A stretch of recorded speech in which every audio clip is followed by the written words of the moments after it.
Hello student, welcome to Swan class. Today we will going to discuss about the story of Sakal and Vilas that is given in your book chapter 2 of Economics People as Resources. हम लोगों ने इससे पहले वाले video lecture में discuss किया about human capital, people resources and how can we convert people resources as human capital.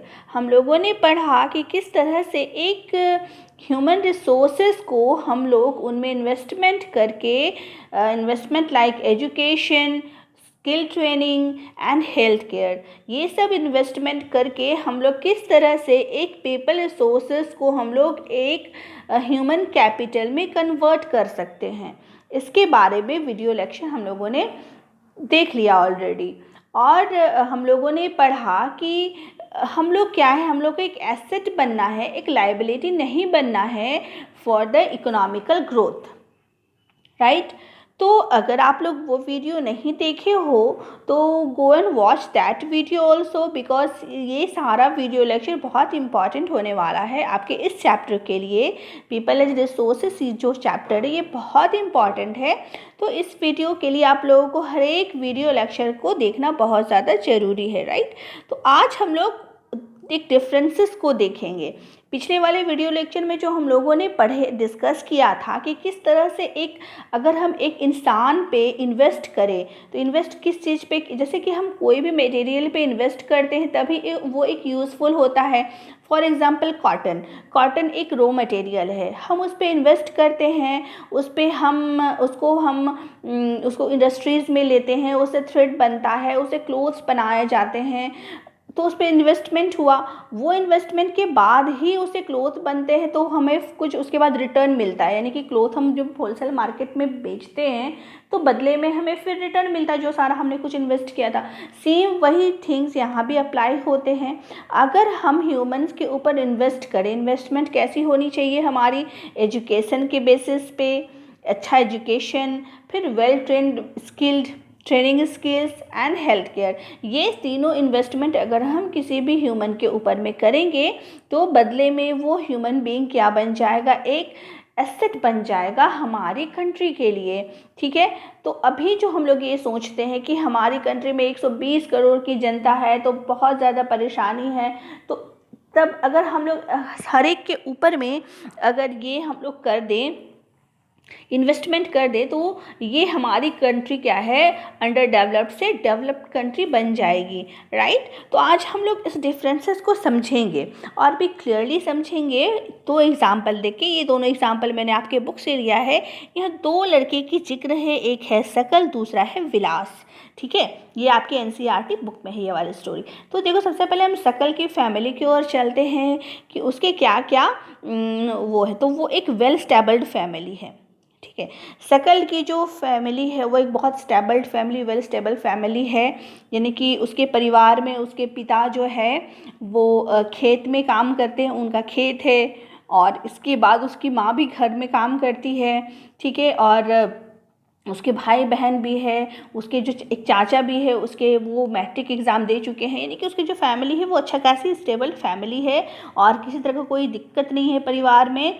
और वो लोग अच्छा खासा वो लोग अर्निंग करते हैं, कमा लेते हैं, कोई बीमार भी नहीं है और सब कुछ बहुत अच्छी तरीके से, राइट. तो अब हम लोग इसका सेकेंड पॉइंट को देखते हैं कि जो उसके पेरेंट्स है, तो पेरेंट्स ईगर टू टीच सकल. तो पेरेंट्स क्या है, वो उसके माता पिता चाहते हैं कि उनका जो बेटा है वो पढ़े लिखे, वो उनको पढ़ाने लिखाने के लिए बहुत ईगर है, वो चाहते हैं कि वो पढ़े लिखे, तो उसको वो फोर्स करते हैं पढ़ाई करने के लिए. एंड उसके बाद क्या करते हैं, वो उसको ले जाकर स्कूल में नाम लिखवा देते हैं. तो वो क्या कहता है, स्टडी अपना स्टार्ट कर लेता है, स्टडी स्टार्ट कर देता है. फिर धीरे उसको इंटरेस्ट भी आने लग जाता है. सकल interested in study, completed higher secondary. इस तरह करके वो धीरे धीरे करके सकल क्या करता है कि अपने स्टडी में इंटरेस्ट दिखाने लगता है. जब उसके देखो, जब माँ बाप फोर्स करें कि बेटा आपको पढ़ना है तो ऑब्वियसली किसी भी स्टूडेंट को इंटरेस्ट आ जाएगा. ठीक, सकल के साथ भी वैसे ही हुआ. तो उसको इंटरेस्ट आने लगा धीरे धीरे पढ़ाई में. तो अब वो क्या किया, अपना हायर सेकेंडरी भी पास कर लिया.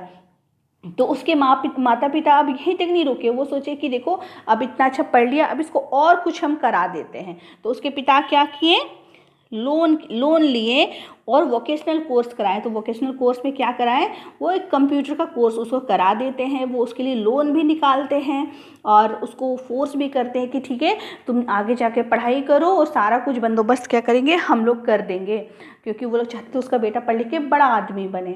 ठीक है, तो वो लोन भी निकाले, कंप्यूटर कोर्स में उसका एडमिशन भी कराएं। इसके बाद धीरे धीरे क्या करने लगा, वो पढ़ने लगा। वो पढ़ते पढ़ते, क्योंकि वो शुरू से इंटरेस्टेड था, अच्छा माहौल मिला था उसको, बचपन से ही पढ़ाई लिखाई का माहौल मिला था, तो वो पढ़ने में इंटरेस्टेड था। तो वो अच्छे से कंप्यूटर कोर्स को किया। उसके बाद धीरे धीरे करके उसको एक उसमें एक जॉब भी मिल जाता है उसको एक कंपनी में। इसके बाद जॉब मिलने के बाद वो एक नया तरह का सॉफ्टवेयर डिज़ाइन करता है।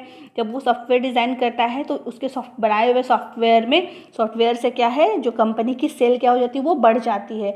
तो उसको उसके बॉस उसको क्या करते हैं, प्रमोशन दे देते हैं। तो ये शकल की स्टोरी हुई जो बहुत अच्छी थी, बहुत हैप्पी एंडिंग हुई।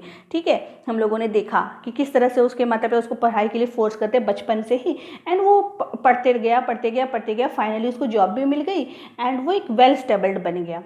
सेकंड जो हमारा जो कहानी का हीरो है वो है विलास। तो ये जो बेचारा विलास है, तो क्या है, इसके पास ना ज़्यादा कुछ नहीं है, ये स्ट्रगलिंग फैमिली है। तो जो विलास है, इसके पिता जब ये 2 ही साल का था तो वो मर गए, वो डेथ कर गए, गुजर गए।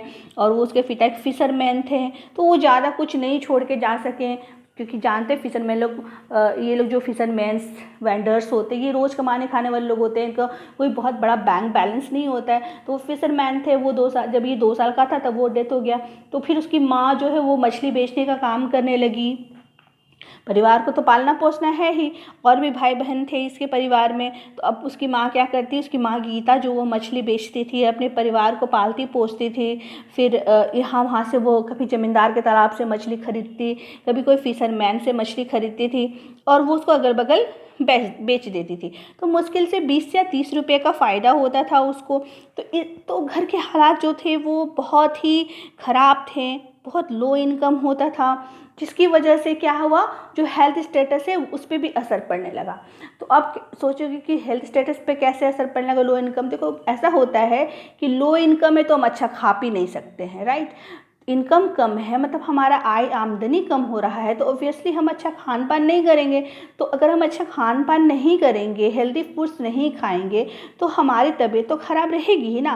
तो शकल के साथ भी, विलास के साथ भी यही बात हुआ कि उसका इनकम बहुत ज़्यादा कम था, किसी तरह गुजारा होता था, कभी कभी भूखे भी सो जाते थे वो लोग। तो ये सब मिला के क्या होने लगा, उनके हेल्थ पे असर पड़ने लगा। जो उनका हेल्थ स्टेटस था वो ख़राब हो गया, और विलास को क्या हो गया, वो अर्थराइटिस का पेशेंट बन गया, यानी कि गठिया का रोगी बन गया वो। ठीक है, वो अर्थराइटिस का पेशेंट बन गया।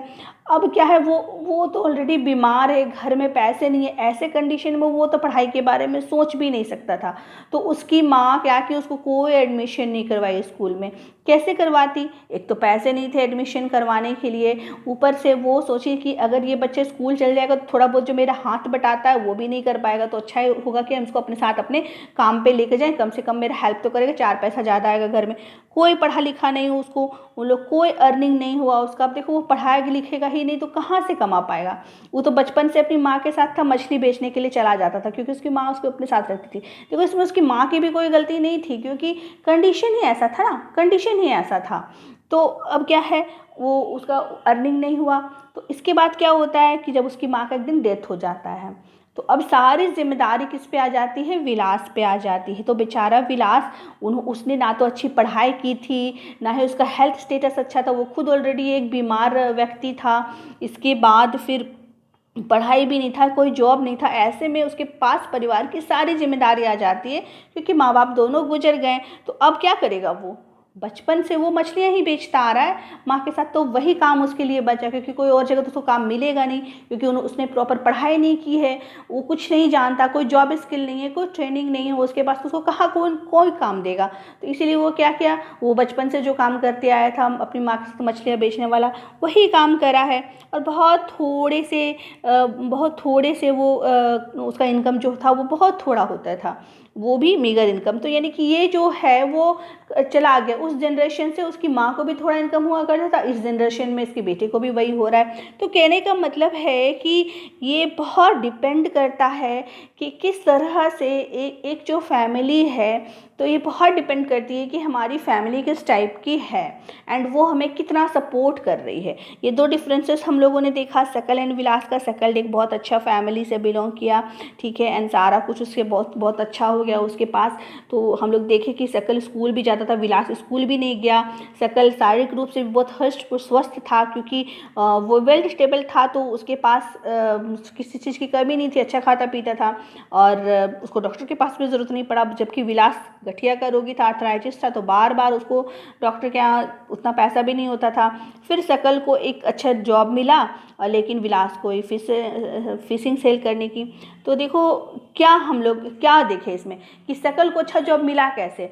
उतना साल से बचपन से उसके पीछे इन्वेस्टमेंट हुआ, ठीक है, बचपन से उसके माता पिता ने उसके पीछे इन्वेस्टमेंट किया, एजुकेशन को इन्वेस्ट किया बचपन से, तब ना जाके वो बड़ा होकर के एक अच्छा कमाने वाला इंसान बना, देश के लिए कुछ किया।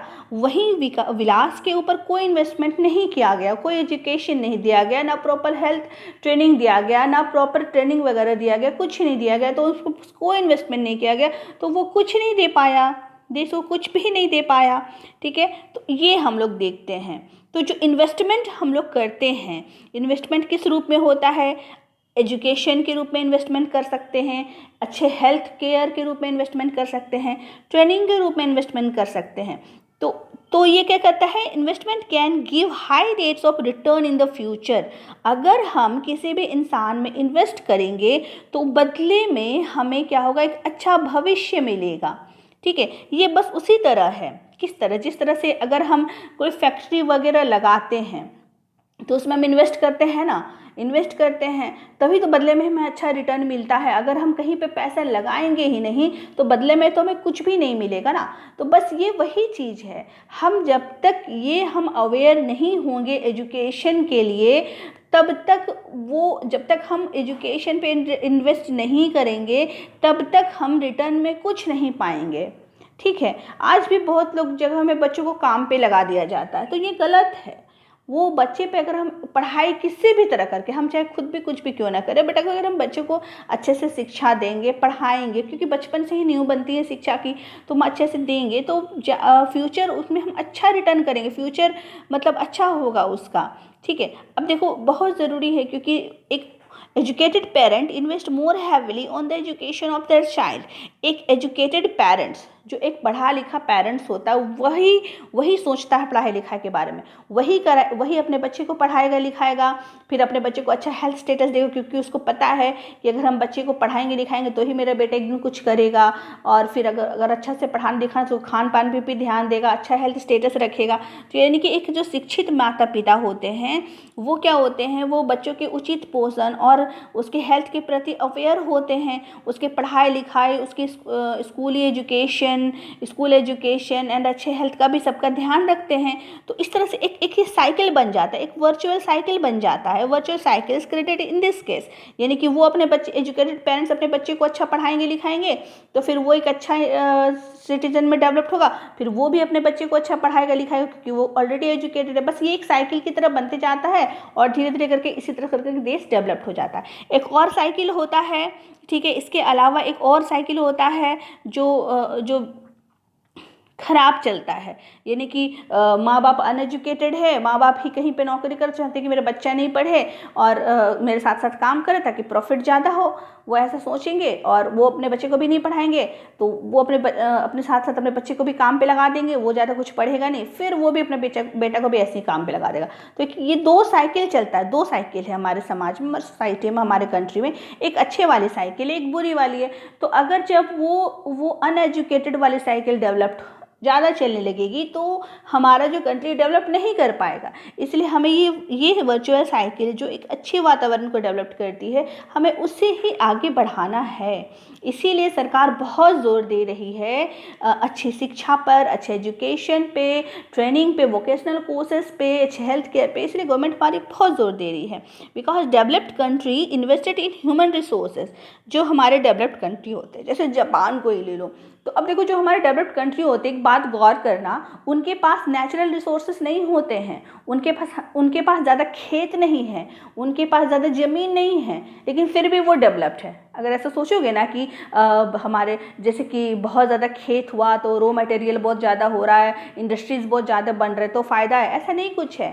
कहाँ, जापान वगैरह में तो ज़्यादा खेत नहीं है, ठीक है, वहाँ तो ज़्यादा खेत वगैरह नहीं पाया जाता है, लेकिन फिर भी उनके पास कोई प्राकृतिक संसाधन नहीं है, कोई नेचुरल रिसोर्सेज नहीं है, फिर भी वो डेवलप्ड है। क्यों? क्योंकि उन्होंने अपने जो ह्यूमन रिसोर्सेज है इसी पर पूरा ध्यान दे दिया, इसकी शिक्षा पर, इसके स्वास्थ्य पे, यानी कि जितना सारा कुछ जो भी लगाना है वो अपने ह्यूमन रिसोर्सेज पे उन्होंने लगा दिया। कोई नेचुरल रिसोर्सेज तो उनके पास है नहीं, तो ह्यूमन रिसोर्सेज के पास में वो सारा कुछ लगा दिया उन्होंने, तो बदले में उन्हें क्या मिला? Efficiency and technology evolve by people made this country developed. बदले में उन्हें क्या मिलता है कि जो उन्होंने इन्वेस्ट किया था ह्यूमन रिसोर्सेज के ऊपर, अच्छी शिक्षा दे करके, अच्छा हेल्थ, अच्छा ट्रेनिंग दे करके, तो बदले में वो इंसान जो ह्यूमन रिसोर्सेज भी कंट्री को बहुत कुछ दिए। आज जापान सबसे हाईटेक कंट्री है क्योंकि उन्होंने ह्यूमन रिसोर्सेज पे इन्वेस्ट किया, बदले में उसे बहुत कुछ मिला। ह्यूमंस बीइंग ने अपना दिमाग चलाया और कम अपने जो कंट्री है उसको हाईटेक बना दिया। सबसे ज़्यादा टेक्नोलॉजी के मैटर में अभी जापान आगे है ना। उनके पास कोई खेत नहीं है, उनके पास कुछ नहीं है, बट फिर भी वो बहुत ज़्यादा आगे, डेवलप्ड कंट्री। तो यही प्रूफ करता है कि हमें ह्यूमन रिसोर्सेज पे ज़्यादा से ज़्यादा इन्वेस्ट करना है बजाय नेचुरल रिसोर्सेज पे इन्वेस्ट करने के।